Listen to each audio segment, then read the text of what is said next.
Olá pessoal, vamos agora para o segundo vídeo dessa série.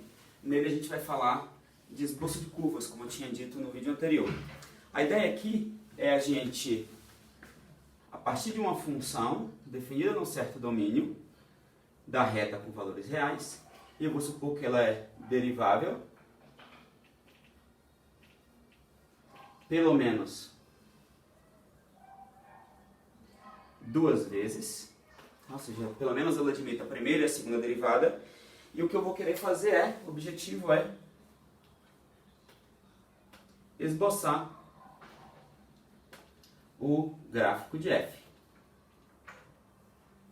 que eu vou denotar por GRF. Tudo bem? Bom, a gente vai fazer isso usando as informações que a gente desenvolveu até aqui de significado da primeira derivada da função, significado da segunda derivada da função, como concavidade para cima ou para baixo, dependendo do seu sinal, limite de função indo para infinito ou menos infinito quando eu quero estudar assíntotas horizontais, limites em pontos onde a função eventualmente explode quando eu quero estudar assíntotas verticais e assim por diante. Tá?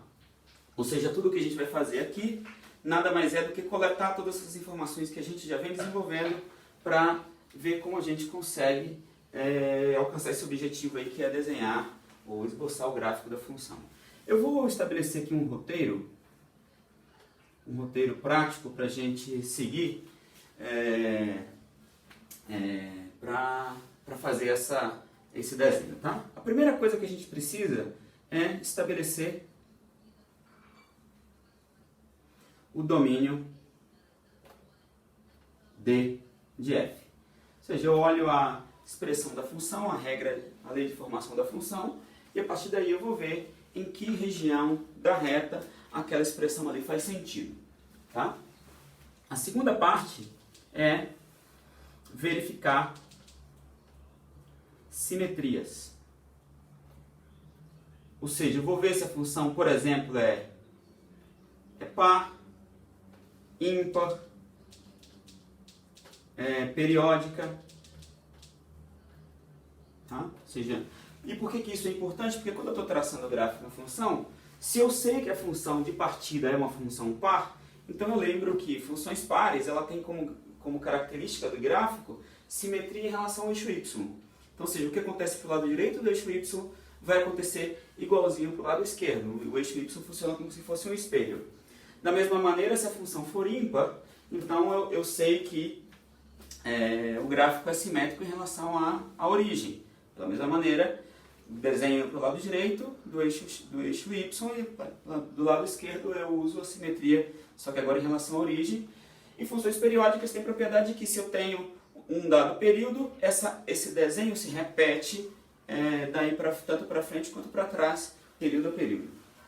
Okay? Então, ou seja, essa aqui é uma informação importantíssima para a gente ver, para o caso da função f ter essa característica. Terceira propriedade são os interceptos. Eu vou entender interceptos aqui como os pontos onde o gráfico da função intercepta os eixos x e y. Tá? Lembrando que a função vai interceptar o eixo x, ou seja, significa dizer que o gráfico da função passa por esse ponto. Esse ponto é um ponto que tem como característica que a ordenada dele é zero, ou seja, eu tenho que resolver a equação f de x igual a zero. Tá? Então, ou seja, esses vão ser os pontos do gráfico, caso eles existam, onde a função cruza o eixo x. Por outro lado, os pontos onde a função cruza o eixo y, que no caso se existir vai ser único, né? Esse ponto aqui, esse ponto tem como característica que a abscissa do ponto é zero, ou seja, esse ponto vai ser o ponto do tipo 0, f de 0. Ou seja, a função, o gráfico da função vai cruzar o eixo y se 0 está no domínio da função. Tá certo? Bom, a quarta propriedade são as assíntotas ao gráfico. Tá? E aqui são as horizontais e verticais. Isso foi um ponto que a gente chegou a comentar na aula, né, que vocês também já viram lá no curso de Bases de Matemáticas. Né? O que é uma assíntota, só para relembrar aqui, uma assíntota horizontal. Tá? Vou denotar por AH. Uma assíntota horizontal é uma reta, que eu vou botar aqui tracejada, passando por um certo ponto C, ou seja, y igual a C, e essa reta tem a seguinte propriedade: quando os valores da função, os valores do domínio ficam muito grandes, em outras palavras, quando eu calculo o limite da função, quando x for para mais infinito, claro, isso se for possível calcular esse limite só vai ser possível ser calculado se esse domínio for ilimitado superiormente. Então, supondo que é possível calcular esse domínio, eu vou dizer que essa reta horizontal é uma assíntota horizontal do gráfico se esse limite der C. Em outras palavras, para x muito grande, os valores da função se aproximam de C. E eu tenho um comportamento tipo esse aqui. Tá certo? Poderia acontecer isso, ou ainda que esse limite seja de f de x quando x vai para menos infinito é C. Tá? Para calcular os síntotas horizontais, em outras palavras, eu tenho que calcular tanto esse limite quanto esse e verificar se esse limite dá um número. Se der um número, esse número é um número tal que y igual a ele é uma assíntota horizontal. Tá? Então, nesse caso, y igual a C é assíntota horizontal. E aqui é importante colocar o, tá? Ou seja, pode acontecer de eu ter um C aqui e um outro C', não precisa necessariamente ser o mesmo, ou pode ser que o limite no infinito seja um número e no menos infinito D exploda, por exemplo, o mesmo não existe. Tá? Assíntotas verticais, fazendo um desenho aqui, o que é uma assíntota vertical? Uma reta vertical por um ponto A, onde o gráfico da função ali perto dele, ou seja, os valores da função, explodem perto de A. Em outras palavras, em termos de limite, significa dizer que o limite de f de x, quando x tende a A, é mais infinito ou menos infinito. Claramente, todas as variações disso aqui, né? Se o limite, quando x vai para A pela direita, por exemplo, pode acontecer só de a função explodir à direita e à esquerda não, ou à esquerda, em alguns casos eu tenho que fazer essa diferenciação aí. Tudo depende das características da função. Ou seja, a função com que eu vou estar trabalhando vai dizer para mim o que eu preciso fazer. Tá? Bom, aqui estamos no quinto passo, que é o teste de crescimento e decrescimento. Decrescimento da função é máximos e mínimos locais. Tá? Em outras palavras, o que eu tenho que fazer aqui é o estudo do sinal de f'. Lembra que eu estou supondo aqui que eu estou com uma função pelo menos duas vezes derivável, então faz sentido calcular a f'. Eu lembro que se a primeira derivada é positiva, a função cresce naquela região, se a primeira derivada é negativa, a função decresce naquela região. E com esse estudo eu sou capaz de dizer quais são as regiões de crescimento e decrescimento e também os máximos e mínimos usando, por exemplo, o teste da derivada primeira. E finalmente, concavidade e pontos de inflexão. Ou seja, eu tenho que fazer aqui estudo da segunda derivada, porque eu sei que quando a segunda derivada é positiva, naquela região a curva tem concavidade para cima, se a segunda derivada é negativa, a curva tem concavidade para baixo. E os pontos de inflexão são aqueles pontos do gráfico onde a função muda de concavidade. Tá? Então, basicamente, são esses os passos que eu preciso seguir para ter um desenho bem fiel do gráfico da função com que eu estou trabalhando. Tá? A ideia agora vamos pegar dois exemplos para ver como a gente aplica isso que eu acabei de falar na prática. Tá? Eu vou pegar como primeiro exemplo 1, a seguinte função. F de x igual a x sobre x² menos 1. Tá? Vocês vão observar que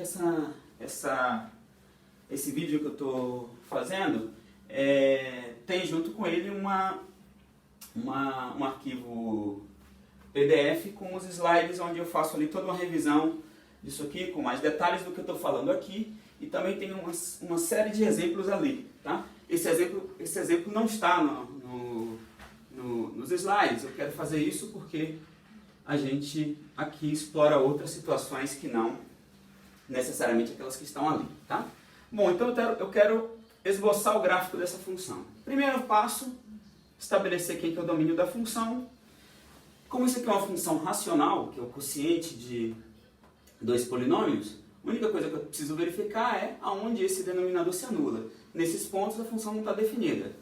Esse denominador se anula em 1 e menos 1, portanto o domínio dessa função é a reta inteira menos os pontos 1 e menos 1. Tudo bem? Então, ou seja, o domínio já está estabelecido, esse é o primeiro passo. O segundo, que é estudar simetrias do gráfico. E eu observo que quando eu calculo f de menos x, isso é menos x sobre menos x quadrado menos 1, que é menos x. Esse menos x, como está ao quadrado, ele fica como x ao quadrado, porque potências pares não enxergam sinal. X quadrado menos 1, que é igual a menos f de x. Isso aqui recupera a expressão da função f, ou seja, f é uma função ímpar. Portanto, a partir daqui eu já sei que eu não preciso fazer o estudo todo que vem à frente, eu não preciso fazer para todos os pontos do domínio, senão só para os pontos que estão à direita do zero. Então, se eu conheço o comportamento da função à direita do zero, basta que eu use a simetria e complete o gráfico da função, lembrando que funções ímpares são funções que têm como propriedade que o gráfico é simétrico em relação à origem. Tá? Terceiro passo é buscar os interceptos do gráfico, né? Com eixo y, basta, aqui faz sentido o eixo y, lembra que o eixo y significa dizer que o x vale 0 e 0 está no domínio da função, então basta calcular f de 0, que obviamente dá 0, portanto, esse ponto está no gráfico da função, e é o ponto onde a função encontra o eixo y, em particular o eixo x também. Tá? Bom, para obter os interceptos com o eixo x, claro, um deles é esse, mas pode ocorrer de existir outros, eu tenho que resolver essa equação, que vale se somente se x sobre x quadrado menos 1 igual a 0, e que é válido se somente se x é igual a 0, ou seja, eu obtenho novamente o mesmo ponto que eu tinha anteriormente. Não tem nenhum outro ponto além desse que a função atinge o eixo x. Tá? Então esses são os interceptos. O quarto passo é buscar as assíntotas. Tá? Comecemos com as assíntotas horizontais.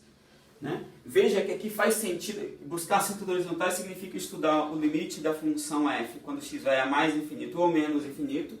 E isso faz sentido porque a função está definida em todos os lugares de menos no 1 e no menos 1.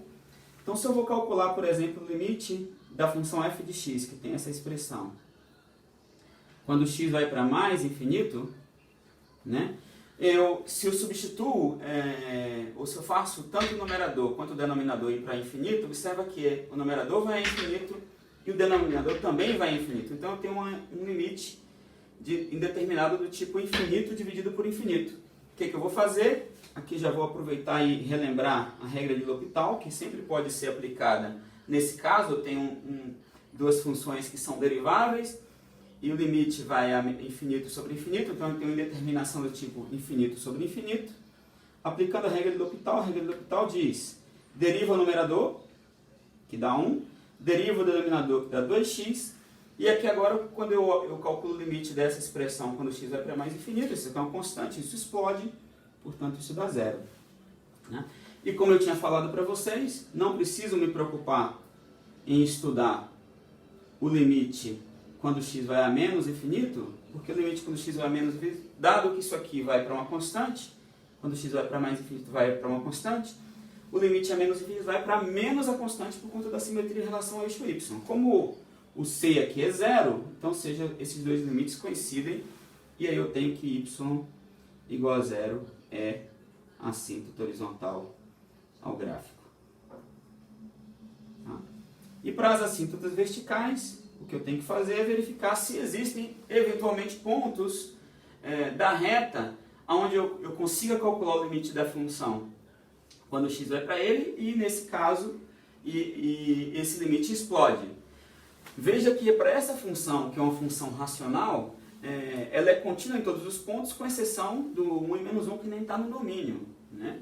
Então, fora do 1 e do menos 1, essa função é uma função contínua, e o limite, quando x vai para esse cara, vai dar o f dele, ou seja, não tenho como esse limite explodir ali.